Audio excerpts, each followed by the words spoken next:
मूल मंडल में संत समाज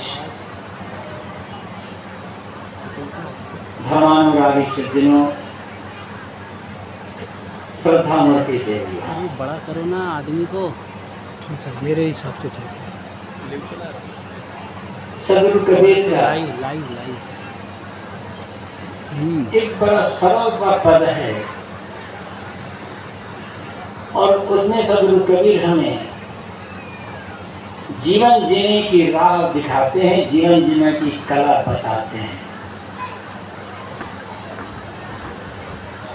पूरा पद नहीं कहूँगा, लंबा पद है, केवल 4-6 पंक्ति, फिर थोड़ा सा निवेदन।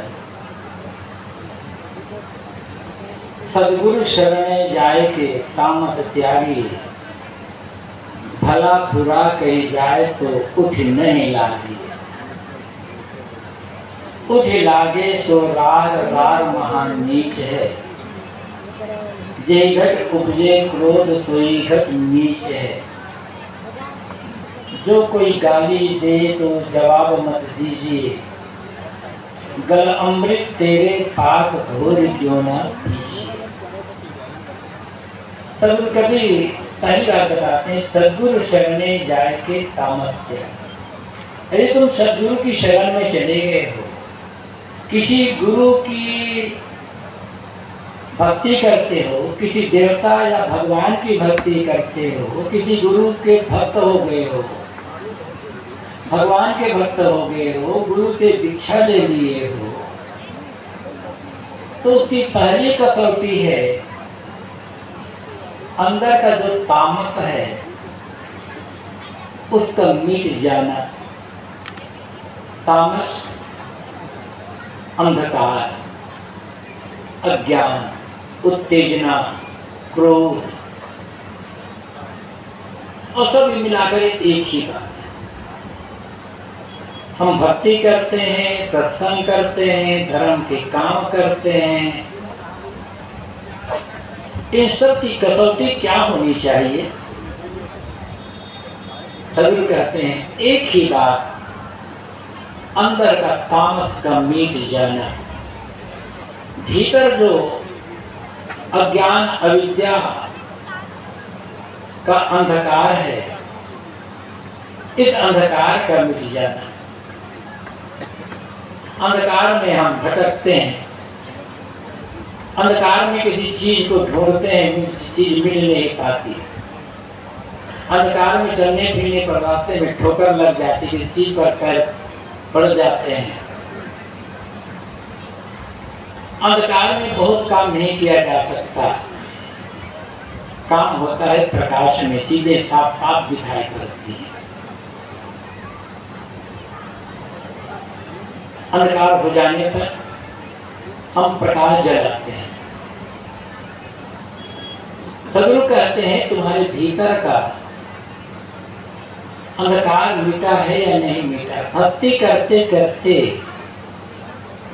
सत्संग का काम करते करते, सत्संग करते, धर्म का काम करते करते बहुत समय निकल गया है। अब बुढ़ापा आने वाला है, जवानी तो चली गई है, बहुतों की जाने वाली है। ये देखो कि तुम्हारा अंतःकरण शीतल हुआ है या नहीं हुआ है। अहंकार की जो जलन थी, वो जलन मिटी है या नहीं मिटी है। और नहीं मिटी है तो गड़बड़ी कहाँ हो रही है, इसको समझने की जरूरत है। अंधकार होता है, हम प्रकाश जलाते हैं, रात्रि में प्रकाश जलाते ही जलाते हैं। दिन के उजाले में भी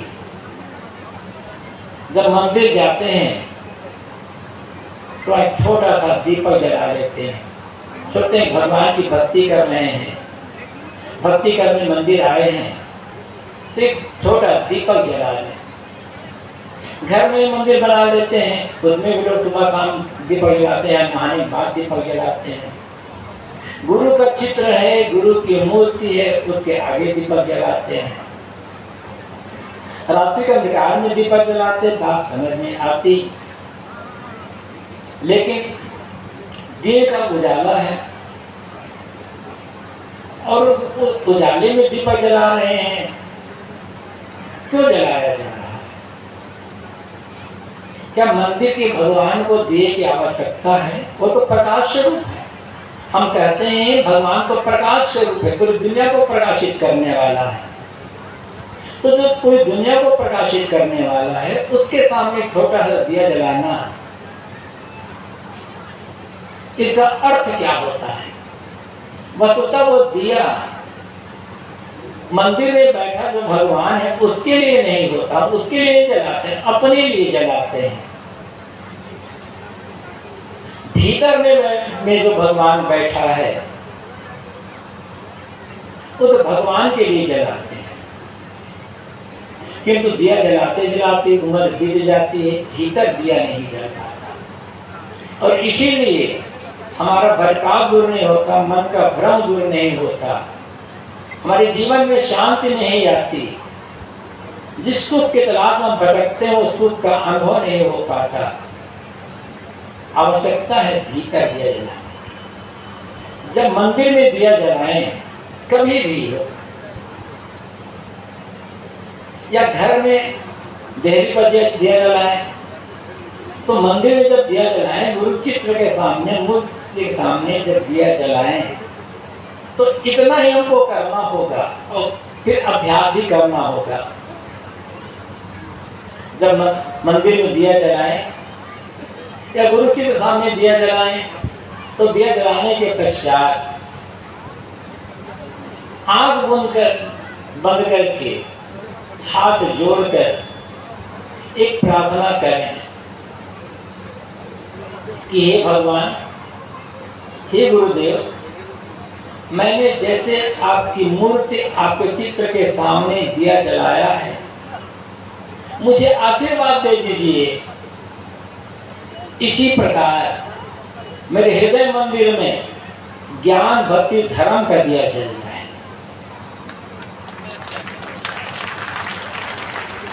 और जिस दिन हमारे हृदय मंदिर में ज्ञान भक्ति धर्म का दिया जल जाएगा, प्रेम का दिया जल जाएगा, कोई दुख नहीं रह जाएगा, हमारा सारा भटकाव दूर हो जाएगा।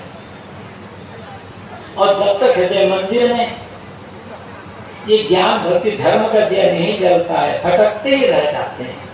इसलिए सदगुरु कहते हैं, सदगुरु शरणे जाए के तामत त्यागी। तुम गुरु की शरण में गए हो तो कम से कम अब तो अपने हृदय मंदिर में ज्ञान का दीप जला करके वहां का जो अंधेरा है उस अंधेरा को दूर करिए। वो अंधेरा दूर हो गया, बस जीवन में शांति आ गई। भटकना नहीं,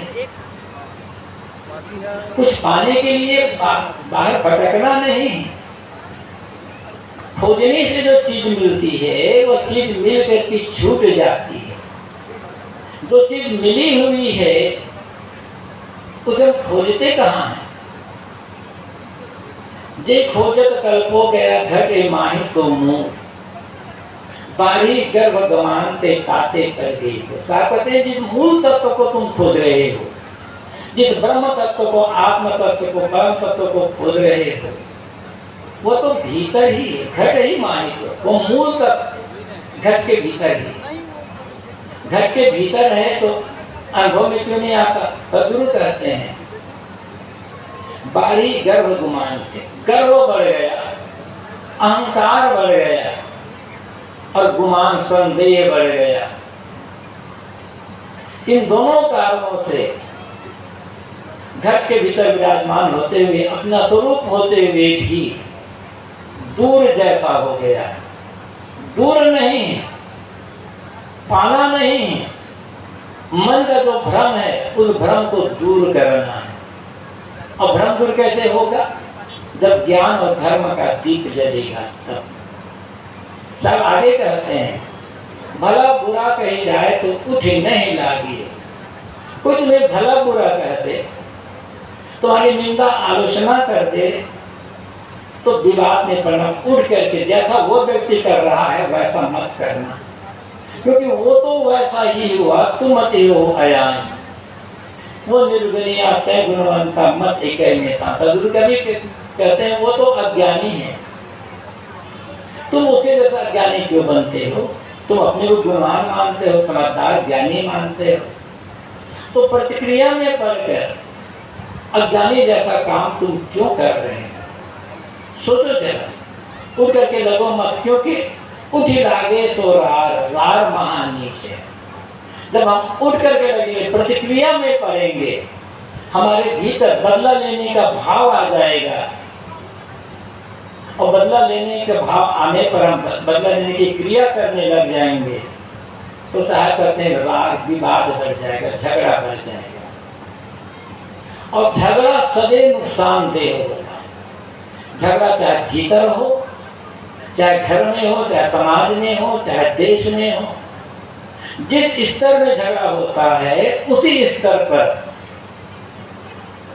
नुकसान होता जाता है और हम पीछे हटते चले जाते हैं। झगड़ा कहीं भी हो, किसी राष्ट्र में भी युद्ध हो जाता है दो राष्ट्रों के बीच, तो दोनों राष्ट्र 15-20 साल 25 साल पीछे चले जाते हैं। इसलिए कम से कम हम बाहर के झगड़े को मिटा नहीं सकते, तो भीतर के झगड़े को मिटा लें। कल मैंने कहा, कबीर कहते हैं, कहीं कबीर सोई जन मेरा जो घर की रानी निकले, वह मेरा भक्त है, वह मेरा अनुयायी है, जो अपने अंतःकरण के झगड़ा को आँख, नाक, कान, जीभ, त्वचा और मन, ये जो झगड़ा में कर रहे हैं आपस में, चंचल बने हुए हैं, संयमित है, इनको संयमित कर लो, इनको ज्ञान भक्ति धर्म के मार्ग में लगा दो, सेवा के में लगा दो, परोपकार में लगा दो, लोक कल्याण कार्य में लगा दो। झगड़ा खत्म हो जाएगा, मेरा अन्यायी बन जाओगे। हम प्रतिक्रिया में जब भी पढ़ते हैं तो नुकसान ही होता है। प्रतिक्रिया में मत पड़ना, क्योंकि विवाद बढ़ जाएगा। जे घट उपजे क्रोध सोई घट नीच है। और जब तुम्हारे भीतर में क्रोध आ गया, हमारे मन के अनुकूल जब कोई काम नहीं होता, मन के अनुकूल कोई बात सुनते हैं, मन के अनुकूल मन के प्रतिकूल कोई बात सुनते हैं, मन के प्रतिकूल कोई काम देखते हैं, तुरंत मन में क्रोध आ जाता है, उत्तेजना आ जाती है। और सदगुरु कभी कहते, जब जब तुम्हारे मन में क्रोध आया, समझ लो तुम्हारी ज्ञान भक्ति धर्म की मौत होगी, तुम्हारे अध्यात्म की मौत होगी। शरीर की मौत तो जब होगी तब होगी। यदि ज्ञान की मौत होगी, भक्ति और धर्म की मौत होगी, हमारे अध्यात्म शांति की मौत हो गई, ये तो शरीर की मौत से भी ज्यादा दुखदायी है। शरीर को तो मरना ही मरना है, कुछ करना नहीं पड़ेगा उसके लिए। लेकिन जब भक्ति की मौत हो गई, धर्म अध्यात्म की मौत हो गई, तो बचा क्या हमारे पास? इसलिए सदगुरु कबीर कहते हैं, एक क्रोध से बचना, क्रोध में विवेक काम करना बंद कर देता है। फिर नहीं कहने योग्य हम बातें कहते हैं, नहीं करने योग्य काम करते हैं और अंत में नुकसान है। क्रोध करना उसी प्रकार है जैसे अपने हाथों से अपने पांव पर कुल्हाड़ी मारना, नुकसान तो हमारा होता है। तो साहब कहते हैं, जब समझना, जब जब तुम्हारे भीतर क्रोध आया, तुम्हारी ज्ञान भक्ति तुम्हारी शांति की मौत होगी। और इनकी मौत मत हो जाए, इनको बचा करके नहीं रखना। जीवन जब तक शांत है तब तक ज्ञान भक्ति धर्म को जीवित रखना। अंतिम में यही काम आएंगे, बाकी कोई काम नहीं आएगा। जो कोई गाली दे तो जवाब मत दीजिए। कोई तुम्हें गाली दे तो गाली को उत्तर गाली से मत देना। गाली को उत्तर सबसे बढ़िया उत्तर है मौन रह जाना। और यदि गाली को उत्तर गाली से देना है तो एक रास्ता है, कोई तुम्हें गाली दे, कोई आपको गाली दे, कोई हमें गाली दे, उत्तर देना चाहते हैं तो कहना पड़ेगा, भाई आपने मुझे गाली दी, मेरा भी मन गाली देने का है, लेकिन फुर्सत नहीं, कल इसी समय आऊंगा गाली देने के लिए, फिर दे दो 24 घंटे बाद गाली दे पाएंगे कि ये रास्ते। जब भी गाली देने का मन है तो कहना, जब लड़ाई करने का मन है तो कहना, मेरा भी मन है लड़ाई करने का, लेकिन आज नहीं करूँगा, फुर्सत है अब नहीं मेरे पास, तो फुर्सत होगी ना 2-4 दिन बाद तब भलाई करने आऊंगा। जब फुर्सत हो जाएगी 2-4 दिन बाद, 2-4 घंटे बाद तब गाली देने आऊंगा। बस गाली मर जाएगी। सदगुरु कबीर कहते हैं जो कोई गाली दे तो जवाब मत दीजिए, गाली मिले तो जवाब मत देना। क्योंकि गाली जब भी आती है अकेली आती है। आवत गाली एक है पलटत होए अनेक, कहीं कबीर न पलटी वही एक की। तो गाली का सर्वोत्तम उत्तर है मौन रह जाना। जब अमृत तेरे पास घोल क्यों न पी, आप कहते तेरे गले में मीठी वाणी का अमृत दे घोल कर पियो, स्वयं पियो और औरों को पिलाओ। एक उदाहरण देकर अपनी बात समाप्त करता हूं। अपने को हम बड़ा आदमी मान लेते हैं तो गाली सुनकर हमें गुस्सा आता है, लेकिन दुनिया में जितने महापुरुष हुए हैं किसी मत पंथ किसी देश में सबको गाली मिली है। और एक नियम जैसा बन गया है, बिना गाली खाए कोई महापुरुष नहीं बनता। जितना गाली हम सहन करेंगे उतना हमारा उत्थान होता चला जाएगा। ध्यान रखना होगा, नदी में बाढ़ आती है तो जो नदी पहाड़ से निकलती है, पत्थर के टुकड़े टूटते हैं, पहाड़ के टुकड़े पानी साथ बहते चले जाते हैं। और जो पत्थर कमजोर होता है टूट टूट करके वो पत्थर बालू बन जाता है। अब बालू का क्या उपयोग होता है जानते हैं, लेकिन जो पत्थर कठोर होता है वो पत्थर लुढ़कता तो है, लुढ़कते लुढ़कते गोल होकर के शालिग्राम भगवान बन जाता है। जीवन का नियम भी यही है, थोड़ी सी प्रतिकूलता से टूट गए तो बालू बन जाना होगा, और प्रतिकूलता को सहते सहते गोल हो गए तो शालिग्राम भगवान बन जाना होगा। क्या बनना है ये तो हमें सोचना होगा। वेदव्यास जी के एक मंत्र आता है इस संबंध में, नाहम शक्र प्रशपामि किंचित दमन द्वार में अभिषे वेद में। सोचो, वेदव्यास जी कहते हैं कि लोगों ने मुझे गाली दी, इतने बड़े पुरुष उनको गाली मिली, हमें गाली मिल जाए तो कौन सी बड़ी बात है। हमारे पास है क्या, कुछ भी तो नहीं। मन है तो गाली देने को उसका लाभ हो गया, पुत्री मिल गई, हमारे हाथ में कुछ नहीं हुआ।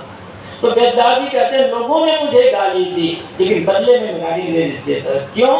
दमन द्वारा में, क्योंकि मैं जानता हूं अपने मन को मार लेना, झुक जाना, सहन कर लेना, अमृत के द्वार में प्रवेश करना है। यदि अमृत का अनुभव करना चाहते हैं तो सहना पड़ेगा, झुकना पड़ेगा, विवाद से दूर होना पड़ेगा। शांति का रास्ता यही है। सदगुरु कबीर कहते थे मेरे गले में मीठी वाणी का अमृत है, पियो और पिलाओ, स्वयं शांत रहोगे और शांत रहोगे। ऐसी वाणी बोलिए मन का आपा खोए और उनको शीतल करे आपको शीतल। सदगुरु कबीर की सीख हमारे लिए, इस एक सीख को अपनाने में जीवन कृतार्थ हो जाएगा, समाज और परिवार में शांति का माहौल हो जाएगा। आपको बहुत बहुत धन्यवाद। अपनी वाणी को यही बहुत बहुत आभार। नमन साहिब जी आपके चरणों में। निश्चित ही वो पावन सा संदेश जिससे समाज आज हर पल उलझता रहता है, किसी न किसी को प्रतिशोध की भावना में देखता रहता है कि ऐसा कह रहा है कि मैं ऐसा कहूँगा, नित्य यही सोचता रहता है, प्रतिकार की भावना के जल में आग में जलता रहता है। इसके लिए आपने जो संदेश दिए हैं आभार पुनः नमन। कबीर की वो भाव कि आवत गारी एक है उल्टत होत अनेक, कहें कबीर न उलझिए रहे एक की एक। माताएं इसको बहुत गांठ बांध रहे हैं, हाँ, खासकर इनके लिए साहिब जी के चरणों में बस यही कहूँगा कि सबसे ज़्यादा जग नहीं कथे वाला तो छत्तीसगढ़ी में मत करो। कबीर जी चटाए है, आवत गाली एक है, वो एक बार गाली दे दी, मौन हो जाइए। साहिब जी का बहुत बढ़िया संदेश रहा है समाज की सुधार के लिए, क्योंकि आप उस गाली को उल्टेंगे तो वो फिर बढ़ते जाएगा। तो 1 का 2, 2 का 4, 4 का 8, 8 का 16, 16 का 32, 32 का 64, अरे कितने होंगे। हाँ, उल्टा तो हो अनेक, कहें कबीर न उलटिए रहे एक के एक बस आप मौन हो जाइए। कितने बार गाली देंगे वो, थक जाएंगे और वो भी मौन हो जाएंगे। बड़ी सुंदर सरल और सुलभ रास्ता है अपने जीवन को सुखी करने का। बहुत बहुत आभार और नमन। और लीजिए हम सबके बीच नाद वंशाचार्य श्री हुजूर साहिब जी की आशीर्वचन के लिए हम सब बेसब्री से इंतजार कर रहे हैं।